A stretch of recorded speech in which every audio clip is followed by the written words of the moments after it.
Obinaka wapi mkolo kumisama na manso osaleli ngai. Yesu aza malamu, Yesu aza bolingo. Yesu aza nyonso mpo na biso. Esengeli na biso kokumisa ye tous les jours de notre vie. Si toi tu as envie aujourd'hui, tu as la souffle de vie, tu as la bonne santé, que Dieu soit loué. Voilà pourquoi moi je viens de danser, je viens de chanter. Nkolo kumisama na manso osalelinga. Il combat dans notre vie, il nous bénit, il nous fait du bien, notre Seigneur. Pourquoi ne pas lui rendre grâce? Pourquoi ne pas lui dire merci? Pour commencer, je vais lui dire merci. Les remerciements, vraiment, il est digne parce que la souffle de vie, c'est très important. Parce que si aujourd'hui tu manques la souffle de vie, tu ne peux rien faire. Voilà pourquoi mon frère, ma soeur, nous disons merci à ce Dieu-là. Dieu-là qui nous a gardés, qui nous a protégés, qui est là pour nous, qui est malgré nos fautes. C'est Jésus qui est là à tout moment, 24 heures sur 24 heures, il réveille dans nos vies. Nous les disons merci. J'ai dit merci. Merci pour la protection de nos familles. Merci à d'autres familles qui ont passé dans les moments difficiles. Ils ont perdu leurs êtres chers. Nous les disons merci parce qu'il est le maître du temps et des circonstances. C'est lui qui nous fortifie. C'est lui qui nous aime par l'excellence. Voilà pourquoi nous remettons ces moments entre tes saintes mains. Que le bon Dieu nous guide encore. Que le Saint-Esprit nous parle encore. Car nous sommes dans les temps de la fin. Que les moments difficiles que nous traversons, que le monde traverse, que le bon Dieu ne nous abandonne pas. Père, j'abandonne ne fût-ce qu'une personne qui va m'écouter, Seigneur Jésus. Que tu puisses agir encore dans nos vies, dans leur vie, Seigneur.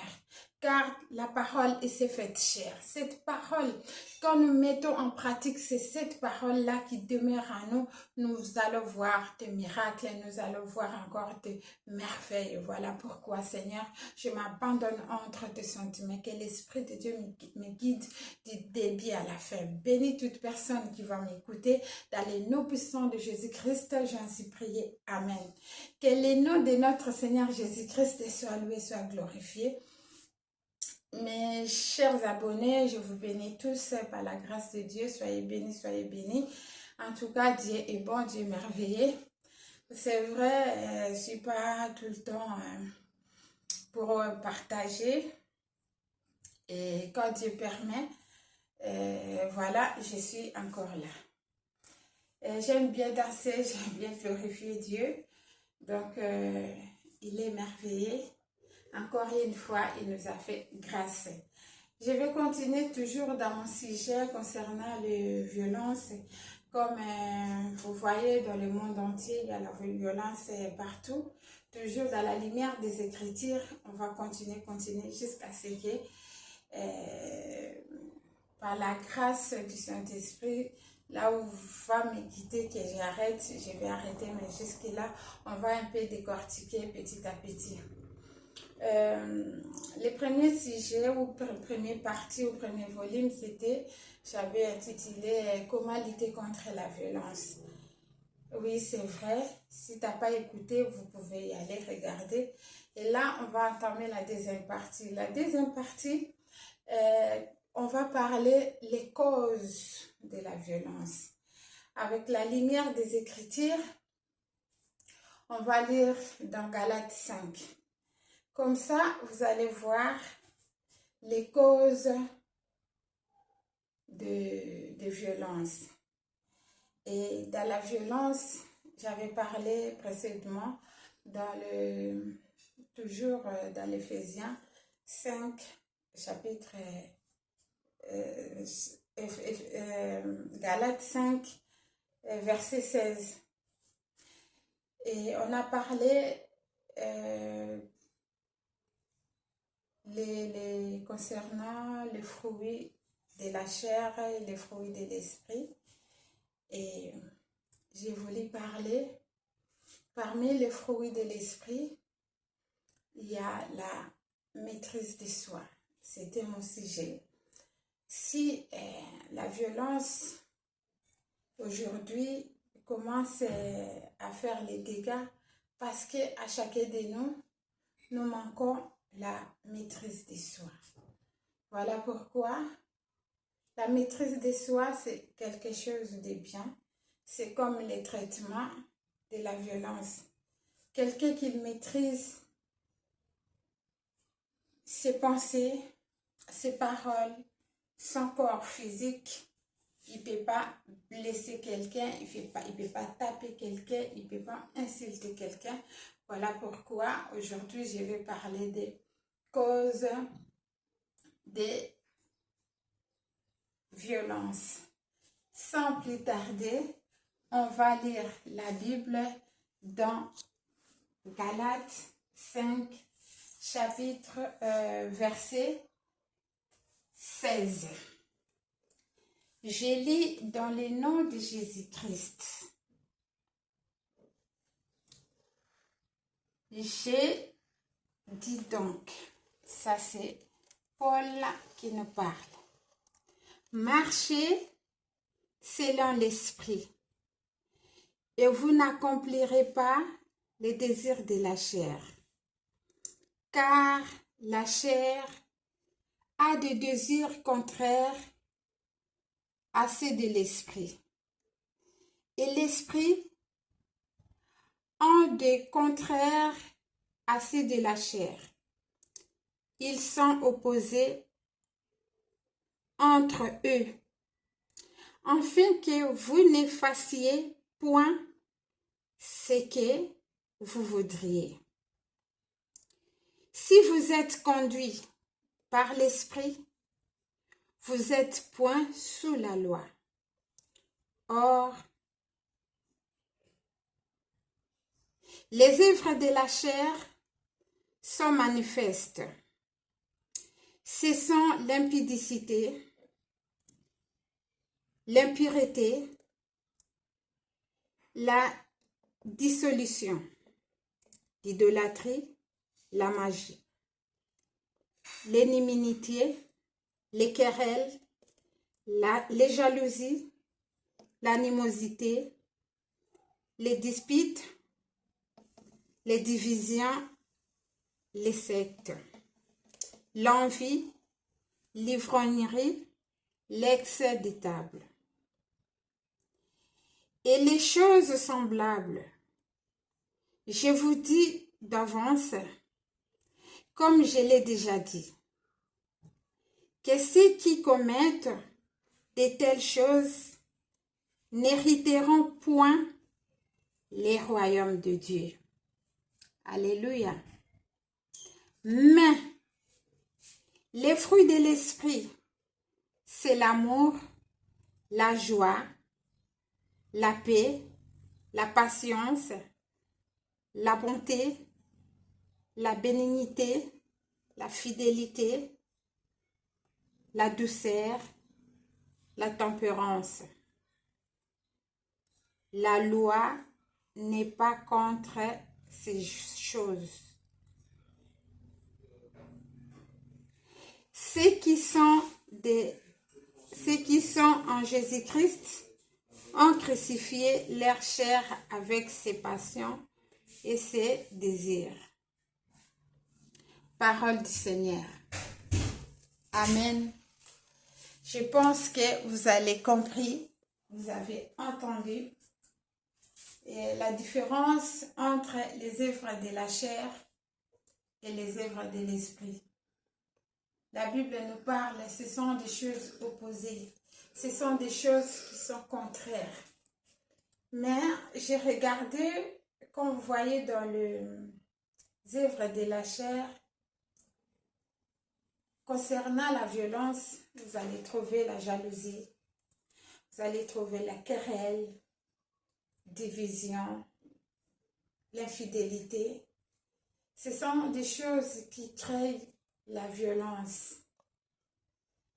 Mais tout ça parce que nous conduisons notre corps selon la chair. Mais la Bible nous apprend de marcher selon l'esprit.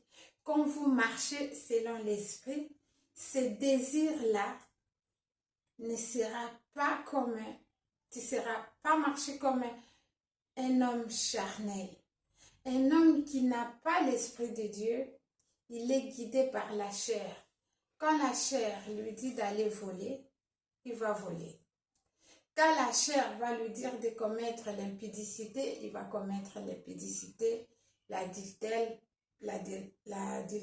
peu importe les péchés. Donc, ce sont des œuvres de la chair.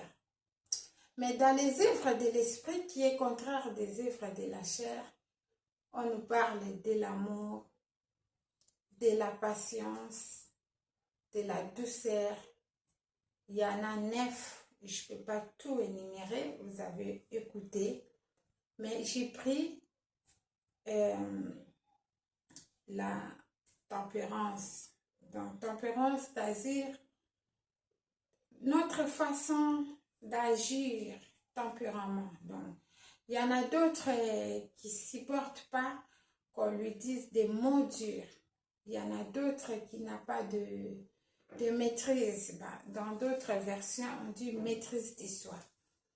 C'est-à-dire, si tu n'as pas de maîtrise, tu peux voir quelqu'un, il vient vraiment, il te parle mal. Et souvent, on utilise des langages, les gens qui ont des sangs chauds, il va revendiquer tout de suite, il va insulter. Mais quelqu'un qui a l'Esprit de Dieu, avant de réagir, il y aura la maîtrise. Il va demander l'aide du Saint-Esprit. Il va dire que Seigneur, mais cette situation, pourquoi la personne, il m'a parlé ainsi? Qu'est-ce que je lui ai fait? Comment je vais répondre? En tant qu'enfant de Dieu, est-ce que je suis obligée de parler comme lui? En tant qu'un enfant de Dieu, comment je vais réagir? Est-ce qu'il faut que je demande la sagesse de Dieu? Est-ce que j'agis de ma façon? Est-ce que si je ne parle pas, on va me traiter comme de poule mouillée? Est-ce que? Mais la Bible nous recommande de marcher selon l'esprit. C'est pour cela, à chaque fois, peu importe la situation, avant de parler ou bien avant d'agir, il faut vraiment demander l'aide du Saint-Esprit parce que le Saint-Esprit va te guider même devant les tentations, devant les problèmes. C'est pour cela, mes frères et sœurs, n'agissez pas en coup de colère. La colère nous détruit. La colère nous pousse à prendre de mauvaises décisions. La colère ne vient pas de Dieu. Et si tu sens la colère venir, maîtrise-toi. Voilà, je vous recommande dans vos prières. Il est très important de demander à Dieu, parmi les 9 fruits de l'esprit, que Dieu nous remplisse des fruits de l'esprit, surtout la maîtrise de soi. Parce que même la maîtrise de soi là, ça nous manque même par rapport de nos relations familiales, amicales, même parentales. Tu vois même vis-à-vis avec nos enfants, des fois la façon dont nous agissons, c'est trop brutal envers nos maris, envers nos épouses. Donc c'est un peu difficile pour les temps que nous vivons aujourd'hui. Voilà pourquoi mes frères et sœurs, c'était juste une petite exhortation pour vous parler petit à petit dans nos prières de demander à Dieu qui nous donne, qui nous remplisse, qui nous donne les fruits de l'esprit, qui nous donne la maîtrise de soi. Parce que quelqu'un qui est rempli de maîtrise de soi, c'est une personne bénie, c'est une personne, même si son caractère, les gens vont l'apprécier, parce que même si tu as un problème, tu peux aller l'aborder ou lui solliciter des conseils, parce qu'avec sa douceur, avec son calme, il peut vous prodiguer de bons conseils. Voilà pourquoi, mes frères et sœurs, n'hésitez pas dans vos prières de demander à Dieu la maîtrise de soi. Quand dans ta vie, dans ton foyer, dans ton entourage, tu as la maîtrise de soi, tu seras apprécié par tout le monde. Car la maîtrise de soi, c'est un esprit de Dieu, c'est un don de Dieu qui n'est pas donné à tout le monde. Mais pour avoir, comme dit la Bible, demandez, il vous sera accordé.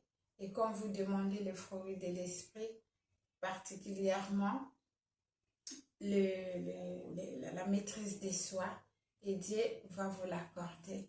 Parce que nous tous, nous avons besoin de ça. Que Dieu nous fasse grâce. Tout ce qu'il a écrit dans la Bible, c'est nos promesses à nous. Il faut que nous les réalisions. Il faut que ça soit palpable dans nos vies. Sans plus tarder, je vous remercie vraiment.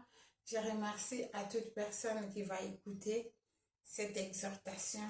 Que le Saint-Esprit vous enseigne encore plus davantage. Je salue tous mes abonnés.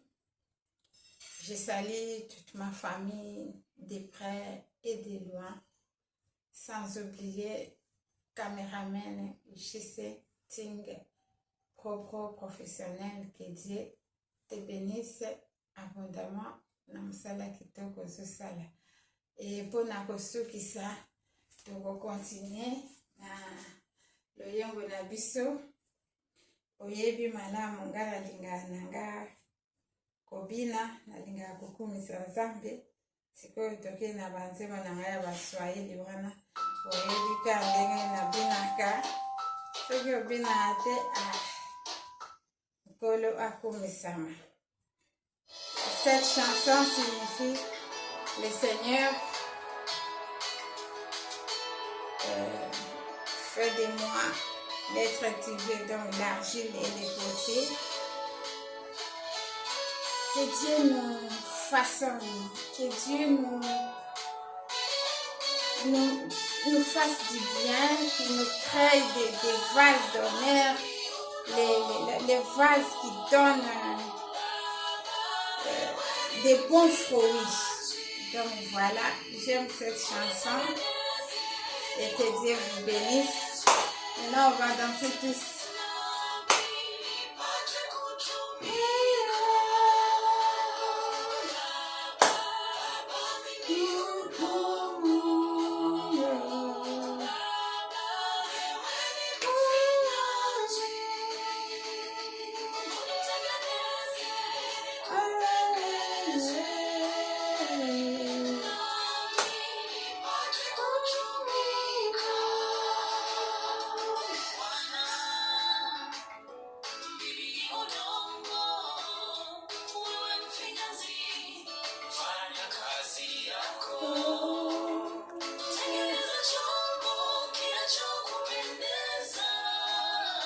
Bye, bye, bye, bye, bye, bye. Que Dieu vous bénisse. Soyez bénis, soyez bénis, soyez bénis.